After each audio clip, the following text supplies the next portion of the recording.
Gitta F. aus Neubrandenburg fragt: Sehr verehrter Experte, ich habe im Internet gelesen, dass nächtliches Zähneknirschen, also Bruxismus, mit Schlafapnoe im Zusammenhang steht. Wie verhält sich das? Das sind doch eigentlich zwei völlig unterschiedliche Krankheiten, oder? Ich danke Ihnen für Ihre Information. Hallo Gitta, da haben Sie sich richtig gut informiert. Tatsächlich stehen beide Krankheiten miteinander im Zusammenhang, obwohl es zwei unterschiedliche Krankheitsbilder sind. Zunächst möchte ich ganz kurz den Begriff Bruxismus etwas genauer erklären. Unter Bruxismus versteht man also das unbewusste und meist nächtliche Zähneknirschen oder Aufeinanderpressen der Zähne. Die Folge ist dann, dass der Zahnhalteapparat aufgrund von Überlastung verschleißt. Und zusätzlich können auch das Kiefergelenk und die Kaumuskulatur Schaden nehmen. Es kann hierdurch zu Schmerzen und Ohrgeräuschen, also Tinnitus, kommen. Auch Erscheinungen wie Schwindel, Sehstörungen und Kopfschmerzen sind nicht selten die Folge eines Bruxismus.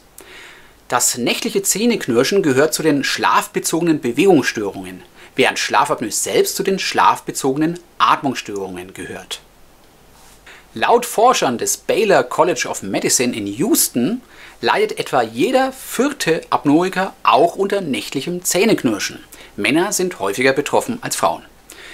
Die Ursache des Bruxismus ist bis heute vergleichsweise wenig erforscht. Es gibt zu der Krankheit nur relativ wenige Studien. Man kann eigentlich nicht von gesicherten Erkenntnissen sprechen. Es ist zum Beispiel bis heute nicht geklärt, ob auch eine genetische Veranlagung eine Rolle spielen könnte. Als Risikofaktoren für die Krankheiten gelten Schnarchen, obstruktive Schlafapnoe, Alkohol, Rauchen und Koffein.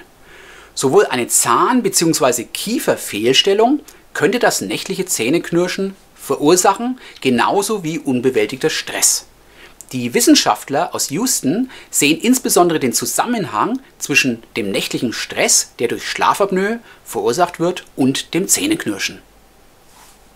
Die Beziehung zwischen obstruktiver Schlafapnoe und Schlafbruxismus hängt in der Regel mit einer Erregungsreaktion zusammen.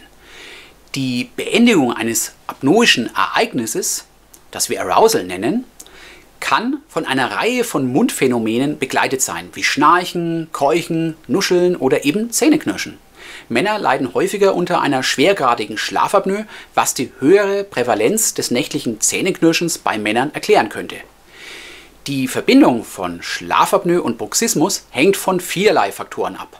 Beispielsweise von einem hohen Maß an Angst, aber auch an dem übermäßigen Konsum von Koffein. Ein hohes Maß an Angst kann zu Bruxismus führen. Es ist bekannt, dass unbehandelte Schlafapnoe Stimmungsstörungen einschließlich Depressionen und Angstzustände verursachen kann. Die durch Schlafapnoe verursachte Tagesschläfrigkeit führt häufig dazu, dass die Betroffenen übermäßig Koffein zu sich nehmen. Um leistungsfähig zu bleiben, erhöhter Koffeinkonsum wird, wie bereits erwähnt, mit einem hohen Risiko für Bruxismus in Verbindung gebracht. Es ist anzunehmen, dass der überhöhte Koffeinkonsum die Wahrscheinlichkeit nächtlicher Erregungsreaktionen erhöht. Zusammengefasst lässt sich sagen, dass die Häufigkeit apnoischer Episoden und die Häufigkeit des Zähneknirschens bei obstruktiver Schlafapnoe positiv korreliert sind.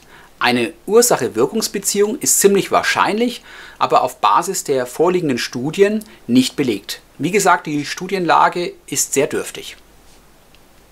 Die Pathophysiologie des Bruxismus ist nach wie vor nicht vollständig geklärt. Erste kleine klinische Studien zeigten jedoch, dass die erfolgreiche Behandlung der obstruktiven Schlafapnoe mittels Überdruckbeatmung dazu führte, dass das nächtliche Zähneknirschen verschwand.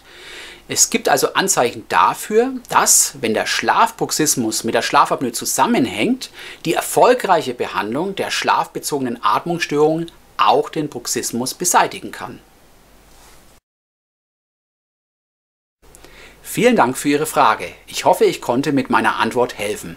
Wenn Sie darüber hinaus noch weitere Fragen haben, nutzen Sie bitte hier die Kommentarfunktion und vergessen Sie bitte insbesondere nicht, meinen Kanal zu abonnieren, damit Sie auch weiterhin auf dem Laufenden bleiben rund um die Themen Atmung, Schlafen und Schlafapnoe.